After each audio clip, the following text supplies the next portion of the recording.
I have been forbidden by my daughter, who's videotaping right now. Or do you say videotaping these days? I don't know.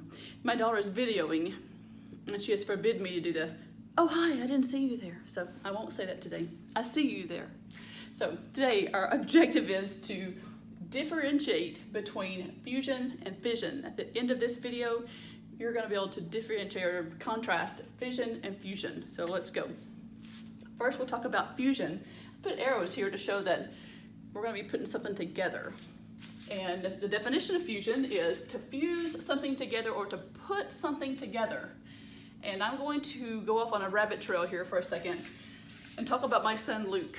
You've seen him in other videos. He was adopted when he was 5 years old. He came from Korea. He spent his first 5 years in an orphanage, and when he came to America, he didn't speak a lick of English. So it was kind of awkward in those first couple of months. I remember when I was brushing his teeth the first few times, I was so fascinated. I'd try not to make a face and show how fascinated I was, but I was so fascinated because he had 3 fused teeth. His baby teeth, 3 of them grew together. They were like, it's a really, really wide baby tooth. It was so fascinating to see. And I would, oh, let's go brush your teeth again. You would think I was like this mother who cared about dental hygiene, but I really just wanted to get in there and see those teeth without making a fuss about it. Anyway, it is called a fused tooth because that tooth had grown together. It was put together. I actually have it right here to show you. I saved it, and it's right here. Just kidding. I looked all over my house. I saved it somewhere because it's so fascinating, but I couldn't find it today. So maybe I'll see you next year. If I see you and you ask me about it, I will show you the fused tooth. I'll keep it in my pocket next year every day. If you see me, ask me and I'll show you the fused tooth. Okay, so I've got off on a tangent a little bit, but I want for you to remember that fusing means to put something together. So in nuclear fusion, we are putting 2 hydrogen, or putting 2 smaller nuclei together to form a larger one. And when we do that, it also releases an extreme amount of energy. It only happens under extremely high temperatures and pressure, and that doesn't happen on the Earth naturally, but it happens on the sun, and that's why the sun is constantly giving us energy, because fusion is happening there constantly. Again, fusion is when 2 nuclei come together and an enormous amount of energy comes off, and that is that. Here's the definition from your book: 2 or more atomic nuclei, and that just means a nucleus from an atom, from 2 or more nuclei from a nucleus with a large mass. 2 or more atomic nuclei form a nucleus with a larger mass, and it releases a huge amount of energy. I want to bring something to your attention, and you're welcome for this. This is going to be the best way you'll ever remember this. Sun, and we know fusion happens on the sun, right? Fusion, or sun has 1 S, and fusion has 1 S. So when you're spelling fusion, please just use 1 S. My daughter also said, well, you can't spell fusion without sun. I'm like, well, that's kind of cute too, but let's go with my cute way first. Mine's a better way. So there's 1 S in fusion and 1 S in sun. So don't misspell it. Again, you're taking 2 nuclei, you're cramming them together under intense heat and pressure, releasing a lot of energy, and you're forming a larger nucleus with fusion. Now let's move on to fission. And remember, our goal today at the end of this is to differentiate between fission and fusion. So let's keep our eye on the prize. So remember what you learned about fusion, and now let's get into fission. Now, fission reminds me of the word fissure, which means a crack. And you hear about volcanic fissure, where the earth cracks open and lava shoots out, or maybe there's cracks in your teeth, a dental fissure. And so a fissure is a crack. And likewise, a nuclear fission is when you take a nucleus and you crack it open. You crack it open into smaller nuclei.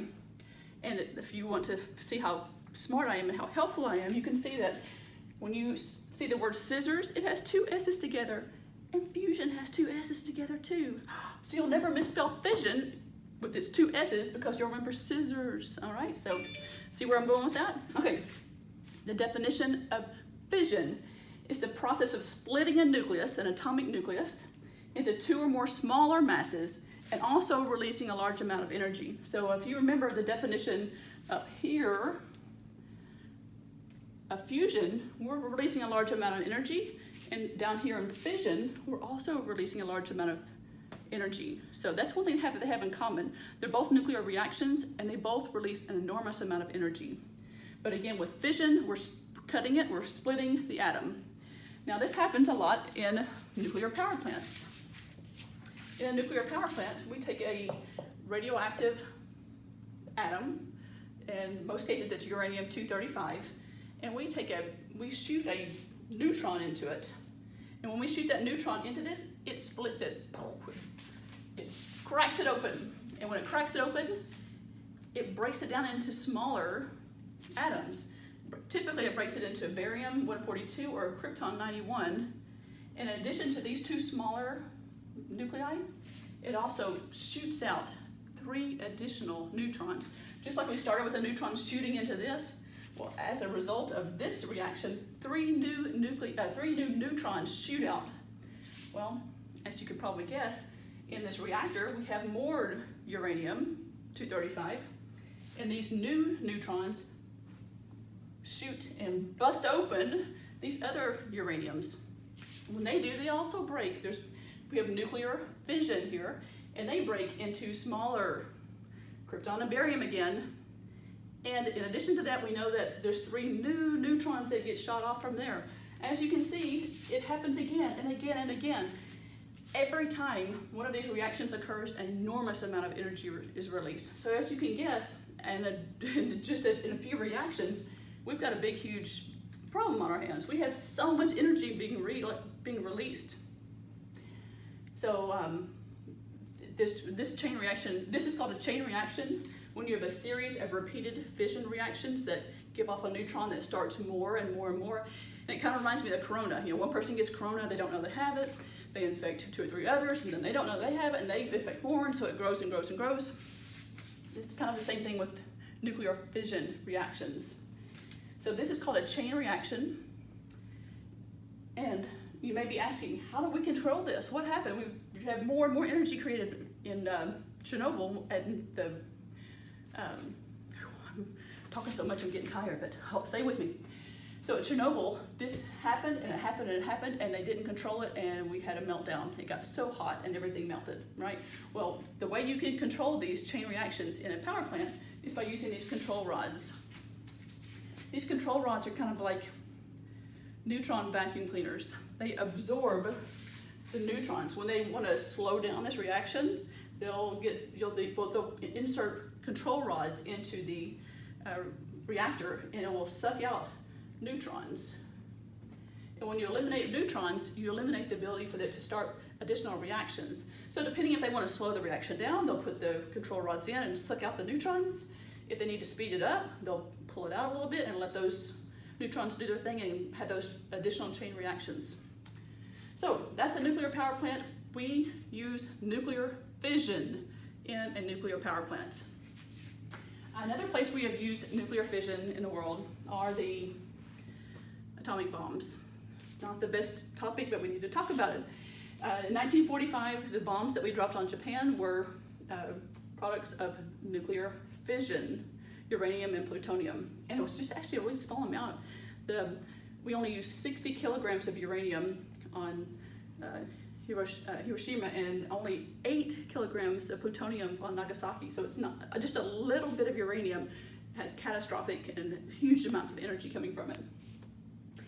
So we have used these, and unfortunately other countries have atomic bombs as well, and let's all hope they always stay in the hands of good countries, and let's hope we never use the atomic bomb in warfare again.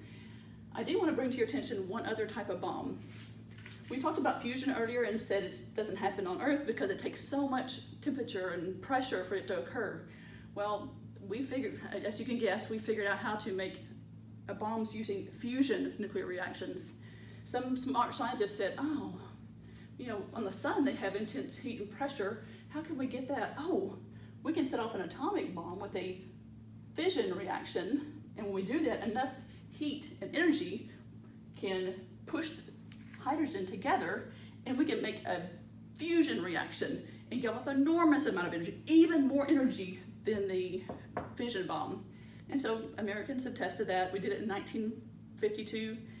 Russians did it soon after, and we typically call this the hydrogen bomb or the H bomb or a thermonuclear bomb, and it's simply catastrophic, and let's hope we never have to, it never happens on the face of the earth.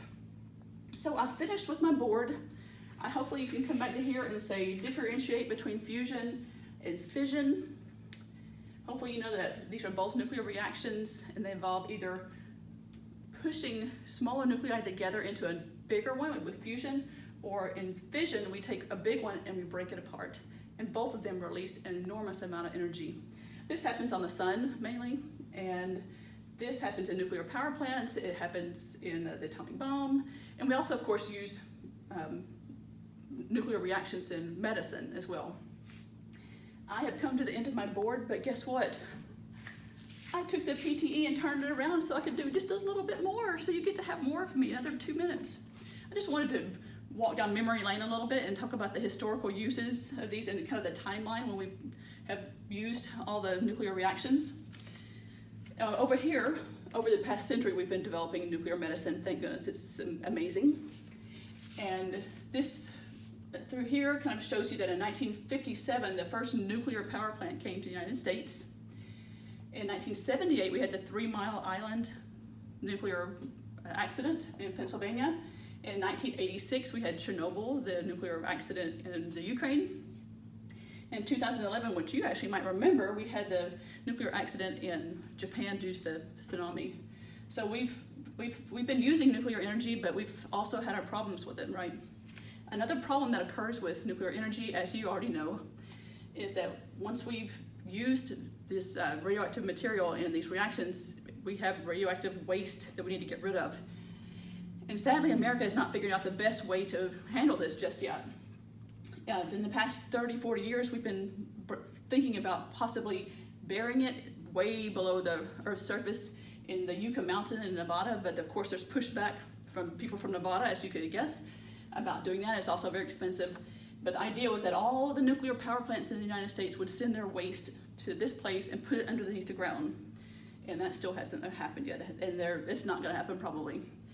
Another thing that we do in the United States is we have the WIP, the Waste Isolation Pilot Plant, and that's located in New Mexico.